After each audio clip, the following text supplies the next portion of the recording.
Alfredo, muito boa tarde. Obrigada por ter aceitado o meu convite nesta Semana do Futuro do Trabalho. Nós vamos, então, avançar, vamos repercutir a pesquisa, o Estudo Global de Tendências de Talentos 2020 da Mercer. Vou te apresentar rapidamente, né, Alfredo? Alfredo Soares, consultor sênior de Career da Mercer, e já tem muita experiência para falar dessas transformações, não é? Isabela, muito obrigado pelo convite, é um prazer estar aqui com vocês e é um prazer poder contribuir de alguma forma com a nossa perspectiva. Falando um pouquinho da Mercer, a Mercer faz parte de um grupo, o grupo Marsh & McLennan Companies, e é um grupo bastante abrangente que lida com as pessoas e com uma presença muito forte no campo da saúde. O que é que isto quer dizer? Nós somos compostos por 4 empresas principais, a Marsh, que é muito conhecida por fazer brokerage de saúde e risco operacional, a Oliver Wyman, que é a nossa empresa irmã no campo da estratégia, consultoria de gestão e estratégia, risco estratégico, e a Guy Carpenter, que trabalha muito no conceito de resseguro. E por último, a Mercer que ela olha numa perspectiva muito interessante, que é a seguinte: a gente atende e preocupa-se com o colaborador que está dentro da empresa, desde o momento que ele é identificado até ao momento em que ele eventualmente deixa a empresa, quer seja por motivos naturais, quer seja por motivos forçados. Maravilha. Alfredo, ou seja, vocês acompanham todas as evoluções, todas as transformações, tanto de líderes quanto de liderados. Correto. Correto. O único elemento que nós não fazemos é a parte de identificar as pessoas, porque nós realizamos pesquisas salariais, então isso nos inibe, proíbe de poder identificar a pessoa.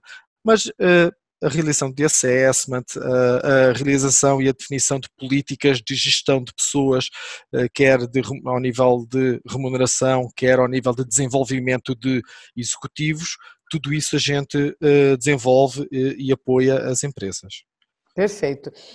Eu já ia querer te perguntar agora sobre os salários, mas vamos começar então repercutindo o início, né, do estudo. Com certeza, durante a conversa, a gente vai falar sobre os salários então do futuro, o que pode acontecer com eles. Alfredo, eu achei muito interessante o resultado desse estudo global de tendências de talentos. Vocês ouviram mais de 7.300 executivos em 34 países, e aí vocês identificaram 4 fortes tendências. Podemos começar por elas? Claro, essas 4. Vale a pena mencionar que este estudo é um estudo que tem vindo a amadurecer ao longo dos últimos 4 anos. Então, todos os anos a gente identifica temas que são temas, eles, pertinentes e relevantes para 3 grupos de pessoas nas nossas organizações. O grupo de executivos, o que a gente chama de C-Level, ok? Então, aquelas pessoas que de facto estão no comando e na liderança das organizações. Um grupo de funcionários, os colaboradores e o grupo do RH, que normalmente é um grande cliente hoje do desenvolvimento das pessoas, é o grande cliente e apoiador dos executivos dentro das empresas para garantir que as empresas crescem e evoluem de forma a entregar o que é preciso entregar, porque os desafios são grandes. E este ano nós identificámos 4 temas que eles focam-se, um deles, como é que as empresas vão crescer e vão chegar a este futuro, como a gente brincando dizia, como eles vão poder determinar os futuros, diferentes futuros que estão para chegar, dos talentos, as habilidades que eu tenho que desenvolver dentro da minha organização, a questão do elemento que a gente chama de ciência, não é? Então eu tenho que saber trabalhar dados, saber ser bem aberto tecnologicamente falando para poder abraçar várias formas e várias ferramentas que me irão ajudar a fazer mais com o mesmo e com o que hoje eu possuo, e a questão da experiência, porque algo que a gente tem observado, prende-se que as empresas, elas focam-se muito no processo e focam-se pouco na experiência, e a experiência sim é ela própria o grande elemento de garantir que a execução, garantir que o retorno sobre os investimentos, ele ocorre de forma positiva. Perfeito. Neste estudo, eu vi aqui muitas questões interessantes, mas uma que me chama muito a atenção e que é o meu tema já há muito tempo, sobre a saúde mental. A empresa que oferece benefícios para a saúde mental do colaborador, ela apresenta melhores resultados? É isso mesmo? Correto. O posicionamento das empresas está ele a mudar. A gente inclusive apresenta nesta pesquisa um conceito que é o modelo multipartido ou multi-stakeholder de gestão. O que é que ele quer dizer? Eu não tenho apenas que me preocupar com o meu consumidor, o meu cliente ou com o meu investidor. Eu vivo hoje na era da empatia. As empresas são elas forçosamente incentivadas a serem mais socioambientais ou socioeconómicas, ter essa vertente já desenvolvida. Porquê? Porque eu tenho o meu colaborador, eu tenho o meu cliente e muitas vezes o meu cliente acaba por ser o meu colaborador e o meu colaborador ele acaba por dinamizar a marca no mercado. Então, quando eu olho para a saúde e para a forma como eu trato o meu colaborador, eu perpetuo essa marca empregadora e eu perpetuo essa marca de bem-estar no mercado. Hoje é um elemento muito importante na forma como as pessoas se deslocam de empresa para empresa. No passado isso era impensável, não é? As novas gerações preocupam-se em saber qual o propósito da empresa, o que é que a empresa atinge, qual é a principal preocupação hoje da empresa para onde eu vou trabalhar e de que forma é que isso tem um fit com o que eu acredito. Porque hoje as novas gerações pensam, se eu não acredito no que a empresa faz, eu não quero estar nessa empresa. Eu de facto quero marcar a minha posição, eu quero marcar a diferença na minha comunidade, no meu grupo de amigos, na minha família, através da forma e na empresa onde eu atuo. Certo. Essas novas gerações, você vê no futuro do trabalho, elas ainda vão ocupar cargos que poderiam ser de pessoas com mais experiências, porque no momento de crise conta muito o que o colaborador já viveu. E pessoas com menos experiência, dependendo do repertório dela, ela não pode ter as habilidades suficientes para lidar com essas crises. Como é que você vê o futuro do trabalho para essas gerações? Isabela, eu faria aí a diferença entre o futuro do trabalho e a utilização de jovens ou pessoas menos experientes. Em todas as crises económicas ou financeiras, a gente acaba por constatar o seguinte: a empresa tende a, de forma cega, dar prioridade ao corte financeiro. Então, eu sacrifico conhecimento, eu sacrifico qualidade e capacidade pelo viés financeiro. Então, isso não é normalmente associado ao futuro do trabalho. O próprio futuro do trabalho ele não está focado nessa questão do custo, da redução do custo da folha. Ele está sim focado na evolução e no fazer coisas diferentes que outras empresas não fazem. Então, há necessidade de diferenciar esses dois elementos. A gente caminha para um futuro onde a gente vai conviver com uma multiplicidade de gerações. Hoje o ser humano, e é um aspecto positivo, eu diria, hoje o ser humano vive durante mais tempo, não é? E ele vive com mais qualidade. Então eu consigo chegar aos 100 anos de idade ainda bastante ativo e com contribuições bem válidas.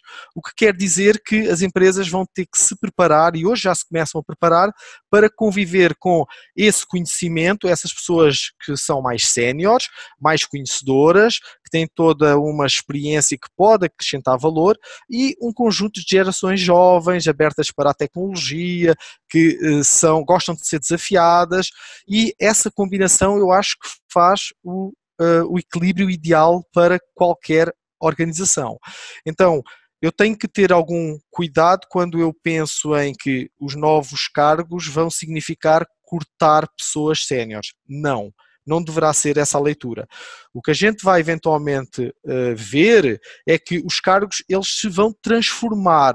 Então, cargos muito operacionais e transacionais, eles vão desaparecer de uma forma natural, ok? Como aconteceu no passado com a vinda dos computadores, não é?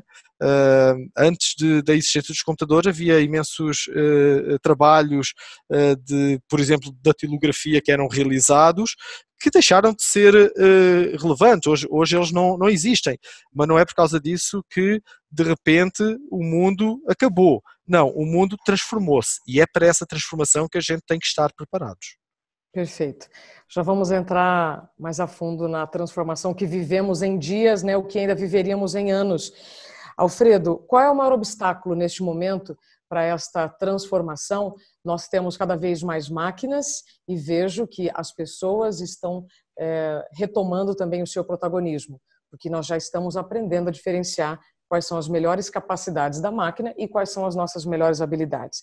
Neste contexto, qual é a maior resistência para que a tecnologia seja nossa amiga e não nossa inimiga?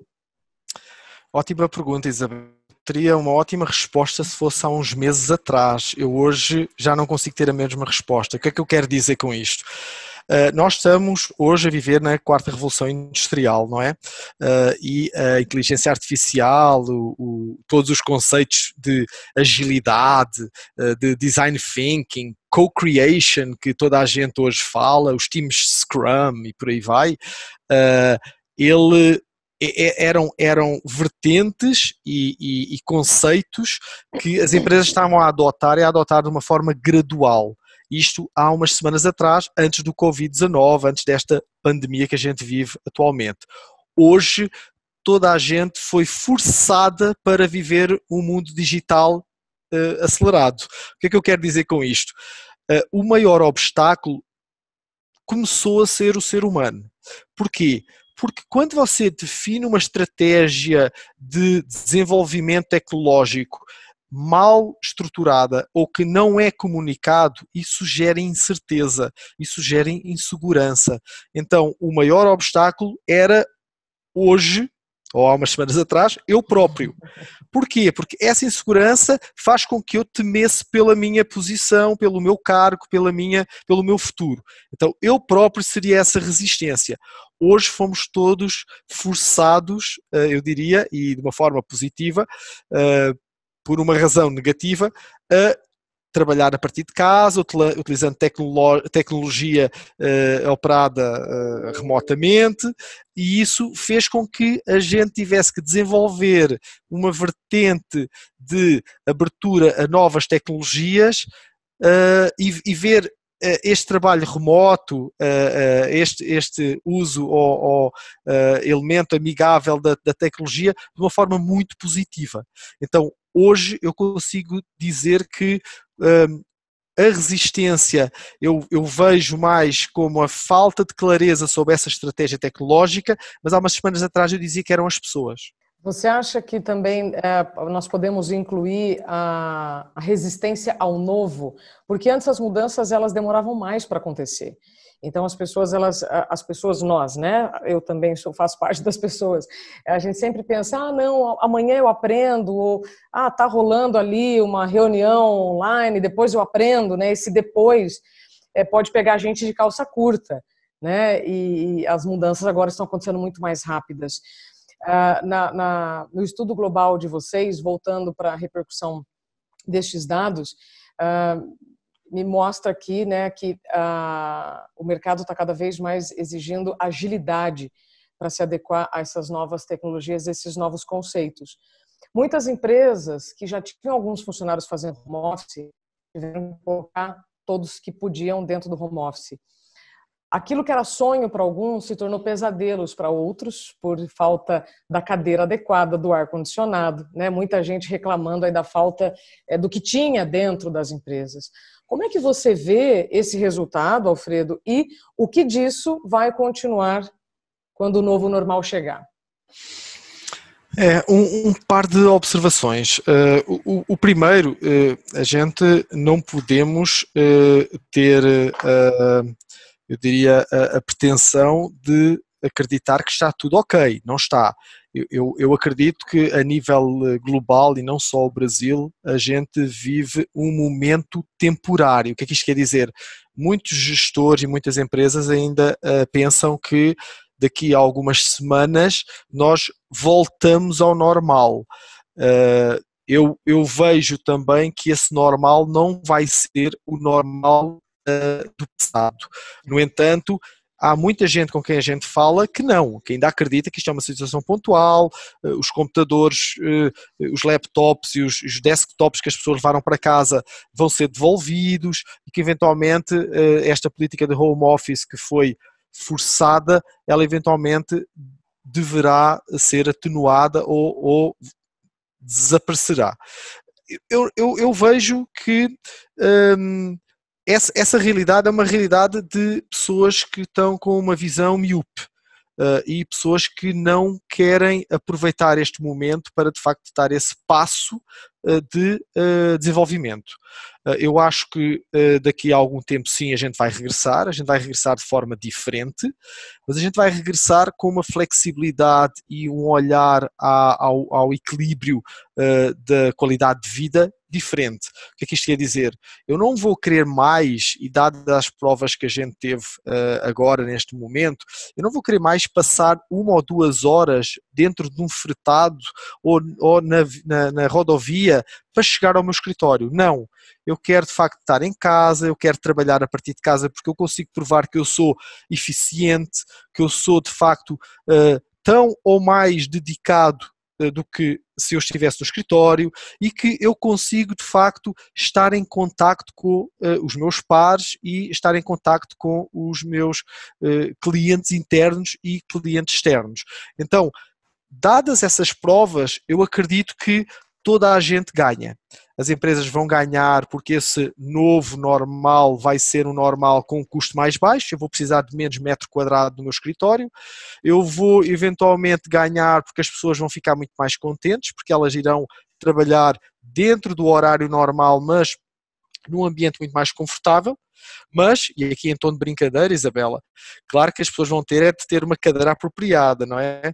E ter um espaço apropriado para poder trabalhar e garantir uma saúde adequada, não é? Não vamos deteriorar nada em detrimento de evitar apenas 1 ou 2 horas de rodovia. Agora, há necessidade disso se modificar? Há variedíssimas razões. Quer sejam financeiras, quer sejam por saúde mental, quer seja por bem-estar. Ou seja, quem ainda vive na resistência com aquelas crenças conservadoras vão perder energia, vão perder talentos e vão perder dinheiro. Eu acredito que sim. Quem não acreditar na filosofia vai acreditar pela vertente financeira, não é? Porque a vertente financeira é sempre aquele elemento que nos acaba por trazer para a realidade. Agora as coisas de facto tendem a melhorar. Só um aspecto que eu gostava de reforçar, que é o seguinte: quando a gente fala, e voltando ao tema que você tocou do futuro do trabalho, quando a gente fala do futuro do trabalho, uma das questões que tem suscitado e tem aparecido nas pesquisas, ele prende-se com o seguinte fenómeno: a demanda por determinados conhecimentos, ela está em falta no mercado. Isso. E é por estar em falta no mercado que as empresas começam a pensar como é que eu consigo suprimir essas lacunas de conhecimento se eu não tenho forma de contratar, se eu não tenho forma de pagar. Então eu vou ter de trabalhar de forma diferente.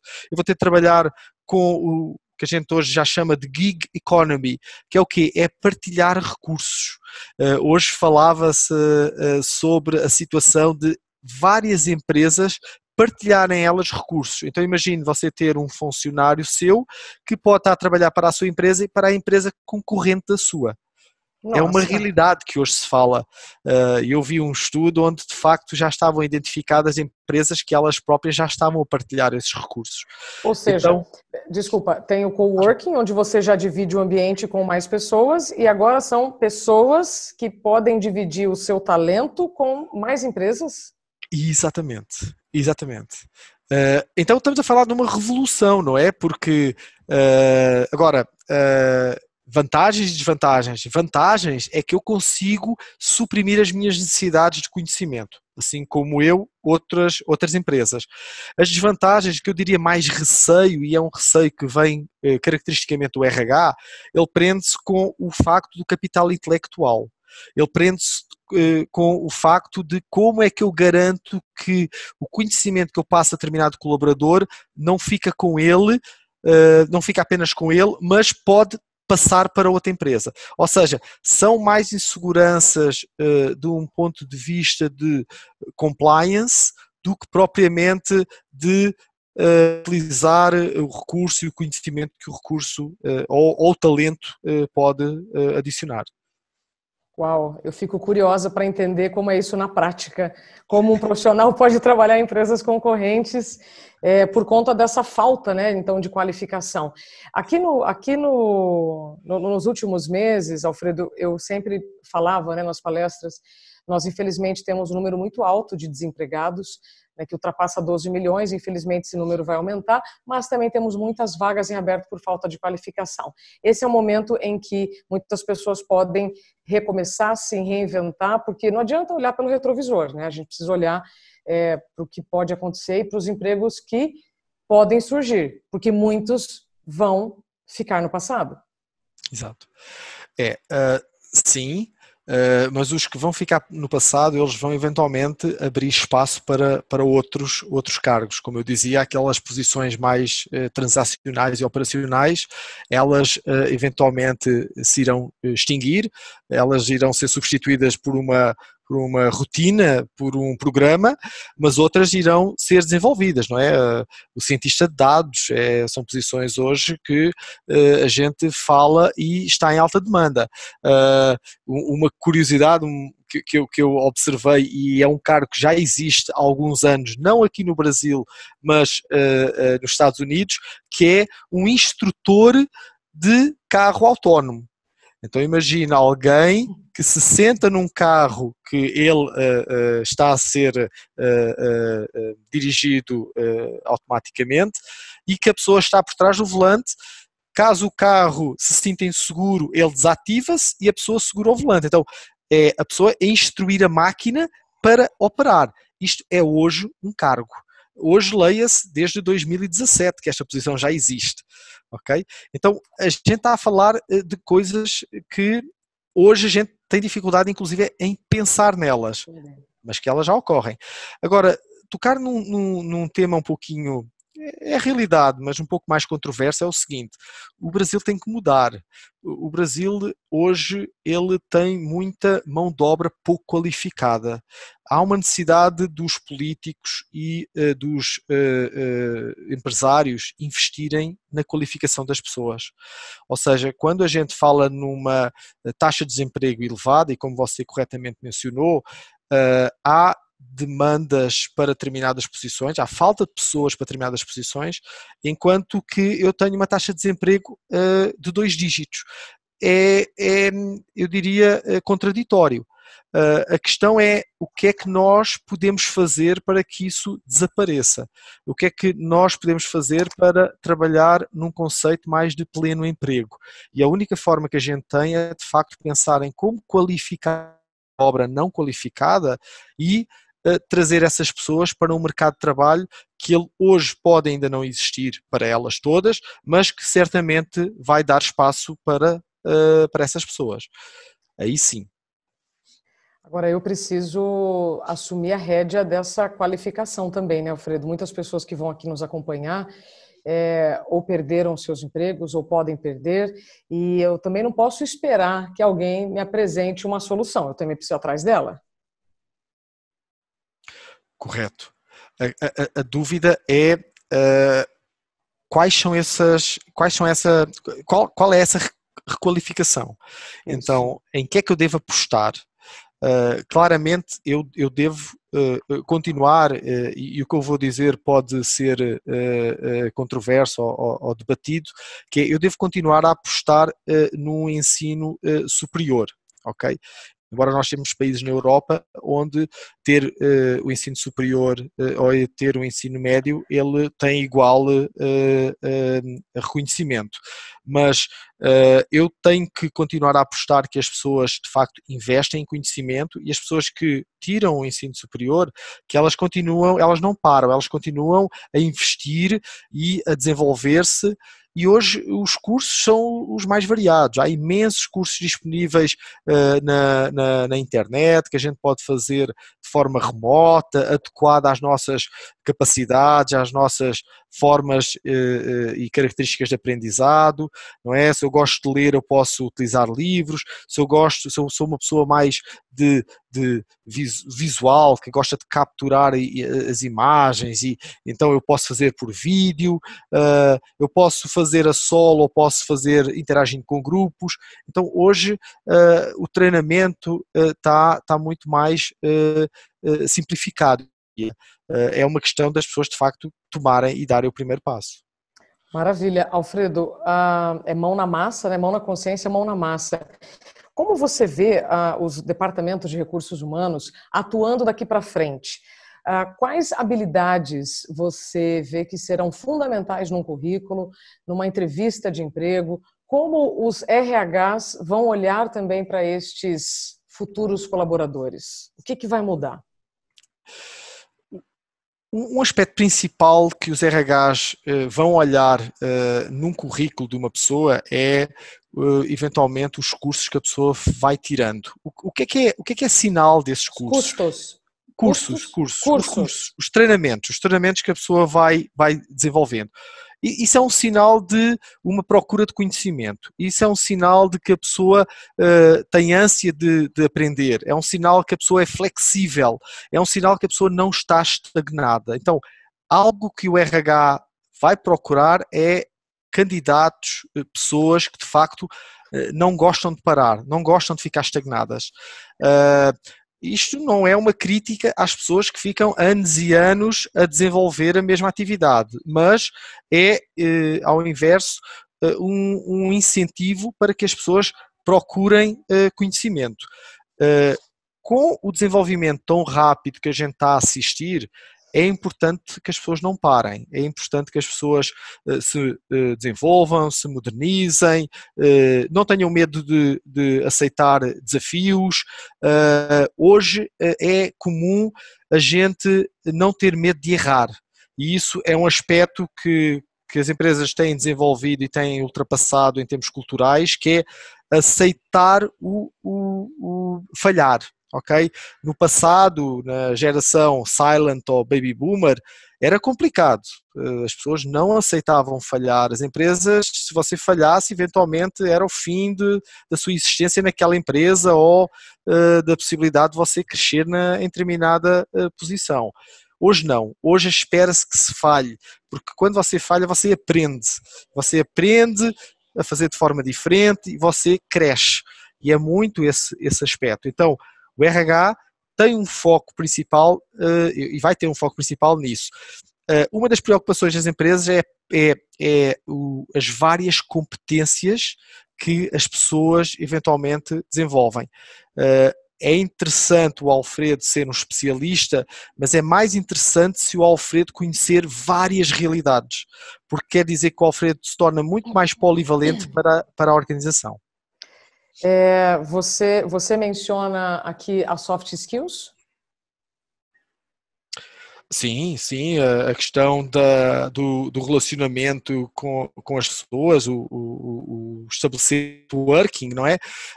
Então a profundidade técnica, ela é importante, mas hoje é muito valorizada a capacidade que as pessoas têm de interagir em grupos, a capacidade que as pessoas têm de irem procurar, e relacionado com o tema, conhecimento a diferentes fóruns, a capacidade que elas têm de dinamizar as redes e assim poderem catapultar conhecimento, não é?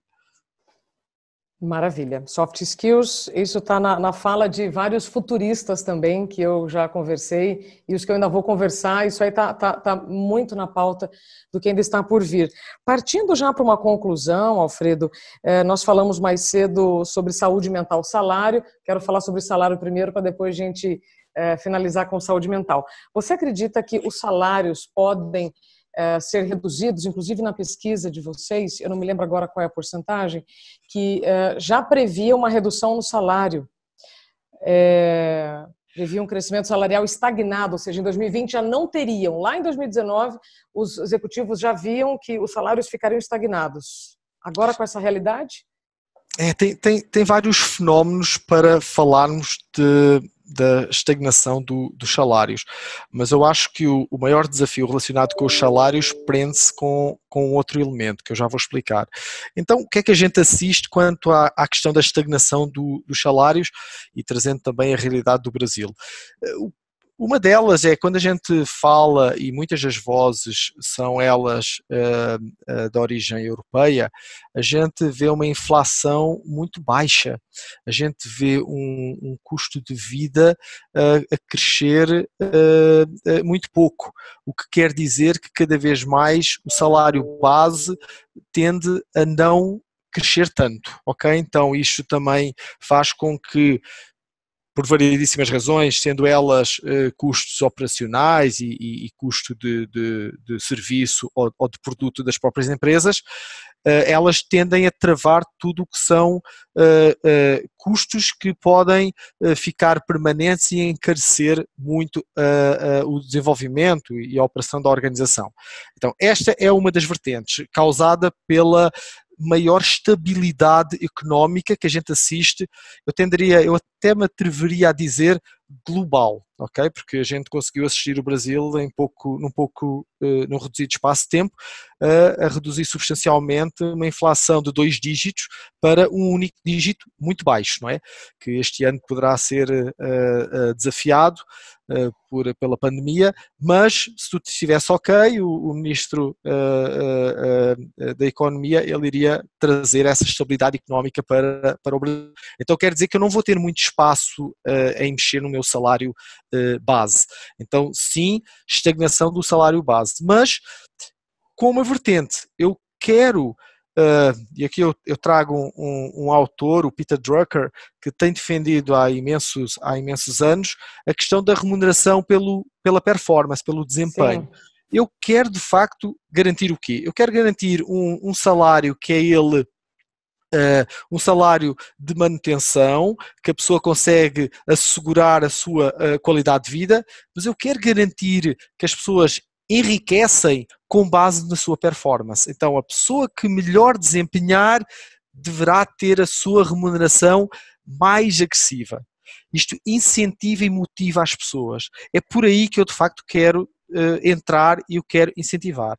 Mas o elemento que eu dizia há pouco de ser mais disruptivo a gente fala num conceito agilidade, não é? Ter times ágeis, pessoas bastante dinâmicas e que possam atuar em diferentes áreas, e a questão que hoje as empresas se debatem e nós na Mercer temos ajudado a ultrapassar é como é que eu remunero essas pessoas? Porque não é através de uma tabela salarial tradicional, com um progresso que a gente utiliza no jargão de waterfall, de sequencial. Não, ele hoje já está a ser repensado. Então não funciona, o modelo tradicional não funciona ou não vai funcionar muito em breve. Nisso a gente pode incluir aquela história 8 horas, você vai receber tanto por trabalhar 8 horas... Não, vai ser por produtividade, não por horas trabalhadas, por tempo dedicado? Isso é uma mudança de paradigma gigantesco, mas é mesmo isso, Isabela. Podemos pensar nisso? Na Podemos. prática? Eu acredito que sim, porque eu quero ser reconhecido. Primeiro, eu quero fazer aquilo que eu realmente gosto. Eu não quero estar amarrado a um cargo que, por razões históricas, eu fui ficando e permaneci nos últimos 10 anos e que, na realidade, eu não faço aquilo que eu realmente acredito. Não, eu quero estar num cargo onde eu consigo tirar o meu potencial todo. E se eu estiver a fazer isso, eu quero ser reconhecido por isso. Eu quero ser reconhecido e diferenciado por essa capacidade, essa vantagem adicional que eu trago. Então, é para aí, é para essa flexibilidade, é para essa atenção, é para essa era das personas que as empresas hoje se terão de orientar. Vai ser desafiante, ok? O RH vai ter aí muitos desafios, porque não é só ter de trabalhar na questão do ponto, que ainda é algo que a gente tem que viver com ele, mas eu tenho que tratar de um conjunto de pessoas e de talentos que são eles exigentes e demandantes. Muita transformação. O que não aconteceu em décadas vai acontecer agora em meses, na marra. Acreditem sim. 2020, 2021 são anos de virada. Absolutamente. Alfredo, eu gostaria de concluir essa nossa conversa sobre saúde mental. Eu não quero que ninguém adoeça por trabalhar demais ou por trabalhar em condições insalubres, e prevenção é muito mais barato do que tratamento. Né? Por todos esses anos que você trabalha diretamente com as empresas, com os RHs, né? Diretamente com carreiras, eu tenho a impressão que parece que agora todo mundo lembrou que tem cérebro. As empresas estão agora se dando conta de que não basta só ginástica laboral, eu preciso oferecer uma plataforma de terapia online, eu preciso oferecer outros recursos para que esta saúde mental seja preservada, e não só a saúde física. Exato. Como é que você vê este movimento? Ainda estamos engatinhando ou não? Saúde mental, ela já está assumindo um espaço digno nas empresas? Novamente, as empresas hoje foram forçadas a rever a sua política de saúde mental, elas foram forçadas a adotar e a trazer algumas ferramentas. A Mercer disponibiliza uma chamada Mercer Marsh Benefits Care, e ela ajuda precisamente a monitorar essa saúde. Ela ajuda e incentiva a ginástica, ela ajuda e incentiva a interação e a discussão de determinados temas de fórum pessoal com profissionais ou em grupos, para que a pessoa consiga de facto ultrapassar esta situação, que é uma situação complexa. Então a saúde mental tem vindo a ser um tema de discussão, hoje não é mais, hoje é uma realidade.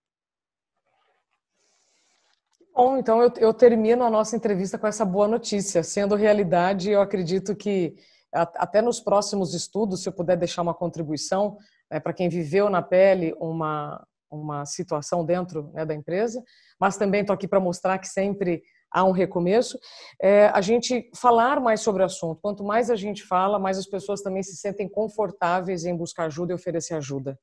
Gostaria das suas considerações finais. Muito obrigado, Isabela. Eu sou bastante otimista, não é? Eu vejo grandes oportunidades que estão pela frente. Eu, quando falo do futuro do trabalho, eu vejo no que a gente ainda pode fazer de diferente. Eu não penso naquilo que eventualmente eu vou deixar de fazer. Então eu acho que as pessoas têm de certa forma ser positivas com tudo, seja com a nova tecnologia, abraçar novas ferramentas, o convívio com estas conferências e webinars que a gente tem realizado quase de forma contínua, dia após dia, mas ver isso como um passo para a frente, não um passo para trás, sem que a gente cuide da família, que a gente cuide de nós mesmos e sem que a gente seja feliz. Eu acho que felicidade é a palavra certa. e garantir que eu estou de facto na empresa correta, que de facto há uma empatia entre a empresa e eu. Novamente, a vida é tão curta que se a gente não formos felizes, não vamos tirar o melhor que esta vida tem para dar, não é? Fantástico. E vocês estão realizando webinars até o dia de maio para a retomada do trabalho, é isso? Correto. Temos estado a realizar uma série de webinars, todos eles com várias temáticas. As temáticas têm vindo a evoluir, não é? Porque nestas semanas as demandas, à medida que a gente vai descobrindo, por exemplo, o prefeito de São Paulo anunciou a reabertura gradual do Estado, então, à medida que esses passos vão sendo dados, a gente vai renovando os temas dos webinars, garantindo que eles são relevantes para os profissionais de RH e para as pessoas de RH e para os gestores, não é? A gente tenta ser o mais interessante possível. Maravilha. É de graça? É só fazer a inscrição pelo site da Mercer?